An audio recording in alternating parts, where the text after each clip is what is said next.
যখন দুটি যুবতী মেয়ে রাস্তা হারিয়ে একটি ঘন জঙ্গলের একটি কুঁড়ে ঘরে পৌঁছাল, তখন তারা কুঁড়ে ঘরের দরজায় ধাক্কা দিল। একজন সাধু দরজা খুলল। মেয়ে দুটিকে দেখে সাধুটি যেন মুগ্ধ হয়ে গেল। সাধুর চোখ দুটি মেয়েদের দিকে স্থির হয়েছিল, যেন তার দৃষ্টি তাদের ওপর থেকে সরছিল না। সাধুর চোখে বহু বছরের তৃষ্ণা ছিল, যা এখন পূরণ হতে চলেছিল। কিন্তু মেয়েরা সাধুর খারাপ উদ্দেশ্য বুঝতে পারছিল না। তারপর সাধু তাদের ভেতরে ডাকল।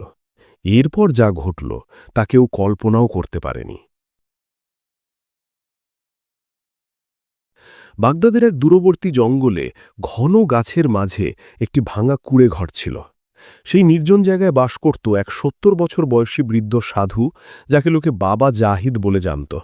তার চোখে ছিল গভীর অস্থিরতা এবং হৃদয়ে ছিল এক অব্যক্ত আকাঙ্ক্ষা। এক রাতে যখন আকাশের চাঁদ ও ম্লান ছিল, বাবা জাহিদ গভীর ঘুমে আচ্ছন্ন ছিল। হঠাৎ কুঁড়ে ঘরের দরজায় টোকা পড়ল। বাবার ঘুম ভেঙে গেল। চোখ মুছতে মুছতে সে বিড়বিড় করে বলল, এই নির্জন জায়গায় এই সময় কে হতে পারে? দরজা আবার জোরে জোরে ধাক্কা দেওয়া হলো। এবার আওয়াজে অস্থিরতা ছিল। বাবা জাহিদ উঠে দরজা খুলতেই চমকে গেল। সামনে দুটি যুবতী মেয়ে দাঁড়িয়েছিল। তাদের মুখে মাটি ও পাতা লেগেছিল, কিন্তু তাদের সৌন্দর্য যেন সেই নির্জন রাতে চাঁদ হয়ে নেমে এসেছিল। একজনের নাম ছিল আমারা এবং অন্যজনের নাম লিনা। তারা ছিল নিষ্পাপ ও শান্ত স্বভাবের। বাবা জাহিদ তাদের দিকে অনেকক্ষণ তাকিয়ে রইল, যেন তাদের চেহারায় কোনো জাদু ছিল। বাবার চোখে এক গভীর চমক ফুটে উঠল। সে তাকিয়ে থেকেই জিজ্ঞাসা করল, তোমরা কারা? আমারা উত্তর দিল, আমরা রাস্তা হারিয়ে ফেলেছি। বসরার দিকে যাচ্ছিলাম, কিন্তু পথ হারিয়ে ফেলেছি। আপনি যদি অনুমতি দেন তবে শুধু এক রাতের জন্য আপনার বাড়িতে আশ্রয় চাই। সকাল হলেই আমরা চলে যাব। বাবা জাহিদ তাদের কথায় হারিয়ে গেল। তাদের কণ্ঠস্বর, তাদের চোখ যেন তার ভেতরে কোনো ভুলে যাওয়া অনুভূতি জাগিয়ে তুলছিল। ভেতরে এসো, বাবা ধীরে ধীরে বলল। মেয়েরা কুঁড়ে ঘরে প্রবেশ করল। বাবা কুঁড়ে ঘরের এক কোণের দিকে ইশারা করে বলল, ওখানে গিয়ে আরাম করো। আমারাও লিনা সেখানেই শুয়ে পড়ল। ক্লান্তিতে চূর হয়ে তারা কিছুক্ষণের মধ্যে ঘুমের দেশে চলে গেল। কিন্তু রাতের নিস্তব্ধতা এখন আরও গভীর হতে শুরু করেছিল। রাতের শেষ প্রহরে লিনার চোখ হালকা শব্দে খুলে গেল। সে দেখল বাবা জাহিদ তার মাথার কাছে দাঁড়িয়ে আছে। তার চোখে এক অদ্ভুত চমক এবং মুখে এক অস্পষ্ট হাসি। বাবা বলল, কিছু না, শুধু ভাবলাম তোমার ঠান্ডা লাগছে, তাই চাদরটা দিয়ে যাই। লিনা চাদরটা নিয়ে বিরক্ত হয়ে বলল, এখন ঘুমোতে দিন, সকালে তাড়াতাড়ি বেরোতে হবে। বাবা ফিরে গিয়ে শুয়ে পড়ল, কিন্তু সে অস্থির ছিল।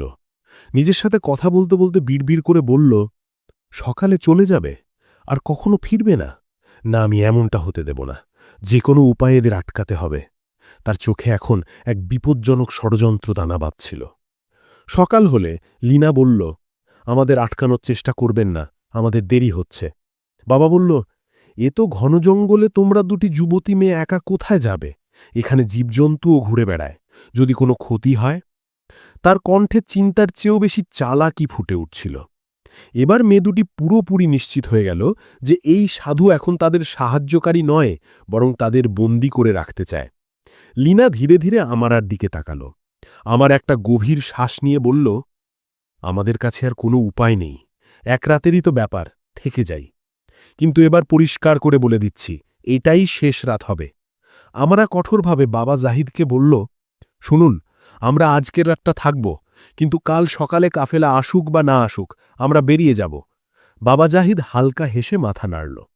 তোমরা যেমন চাও। কিন্তু সেই হাসিতে এমন কিছু ছিল যা আগে ছিল না। কোনো গোপন চক্রান্ত, কোনো অন্ধকার উদ্দেশ্য। রাত নেমে এলো। আমারাও লিনা এবার পুরোপুরি সতর্ক ছিল। বিছানায় শুয়ে থাকলেও তাদের চোখ খোলা ছিল।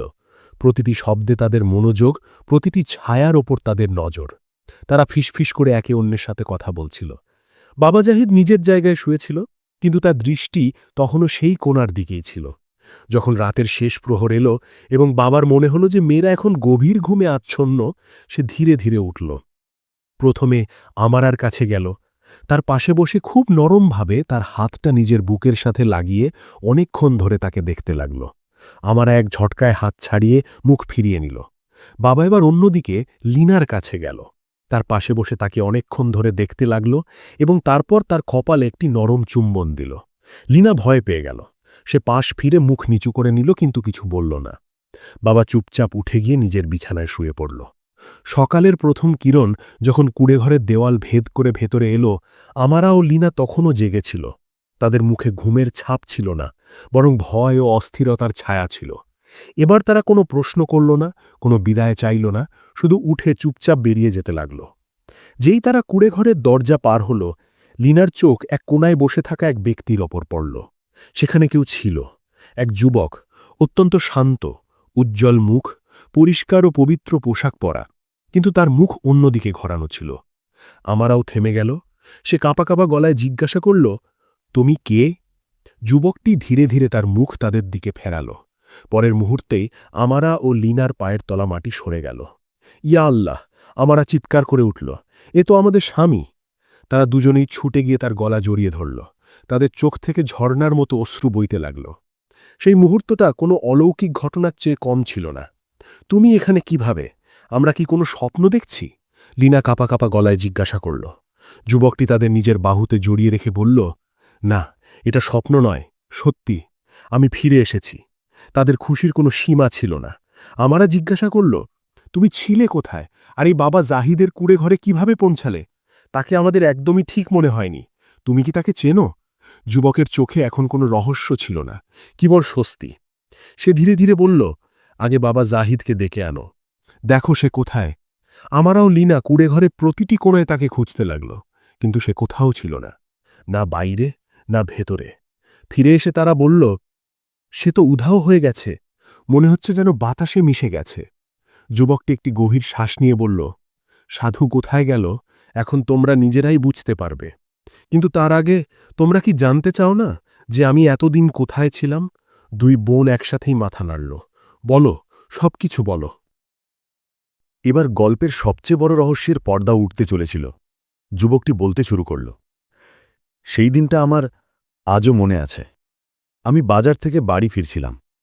পথে একজন বৃদ্ধ লোক এবং একজন অত্যন্ত সুন্দরী মেয়ের সাথে আমার দেখা হয়। বৃদ্ধ লোকটি দেখতে ঠিক বাবা জাহিদের মতো ছিল, এবং মেয়েটি এতটাই আকর্ষণীয় ছিল যেন সে অন্য কোনো জগতের। যুবকটি বলল, তার কণ্ঠে তখনও বিস্ময়ের ছাপ ছিল। আমি ঠাট্টা করে বলেছিলাম, এমন সুন্দরী মেয়ে এই বৃদ্ধকে কেন বিয়ে করল? তোমার তো কোনো যুবকের সাথে থাকা উচিত। কিন্তু আমি জানতাম না যে মেয়েটি মানুষ ছিল না, তার মধ্যে কোনো প্রাকৃতিক রহস্য লুকিয়েছিল। আমারা অলিনা এখন শ্বাসরুদ্ধ করে শুনছিল। সে আমার দিকে তাকালো, কিছু বিড়বিড় করল এবং আমার ওপর ফু দিল। পরের মুহূর্তেই আমি সেই বৃদ্ধের চেহারায় বদলে গেলাম। আমার পরিচয় মুছে গেল এবং আমার চেহারা তার মতো হয়ে গেল। তারপর সে বলল, এটাই তোর শাস্তি। এখন তুই সারা জীবন এখানেই এই কুঁড়েঘরে এভাবেই থাকবি। কিন্তু সে একটি আশাও রেখেছিল। বলেছিল, যদি তুই যাদের ভালোবাসিস তারা তোকে খুঁজতে খুঁজতে এই নির্জন জায়গায় পৌঁছায় এবং তোকে না চিনে তোর সাথে সময় কাটায়, তাহলে তুই নিজের আসল রূপে ফিরে আসতে পারবি। সে থেমে আবার বলল, কিন্তু আরও একটি শর্ত ছিল, আমি নিজে কখনো আমার পরিচয় জানাতে পারব না। লীনার কণ্ঠ এবার কাঁপছিল। তাহলে কি সেই বাবা জাহিদ তুমিই ছিলে? যুবকটি মাথা নিচু করে ধীরে ধীরে বলল, হ্যাঁ, আমিই ছিলাম সেই বাবা জাহিদ, যাকে তোমরা একজন সাধু ভেবেছিলে। এই কথা শুনে আমারও লীনা কান্নায় ভেঙে পড়ল। তাকে জড়িয়ে ধরে বলল, আমাদের ক্ষমা করে দাও, আমরা তোমাকেই চিনতে পারিনি। যুবকটি হেসে তাদের মাথায় হাত রাখল। এতে তোমাদের কোনো দোষ নেই। তোমরা তো জানতেও না যে আমি কে।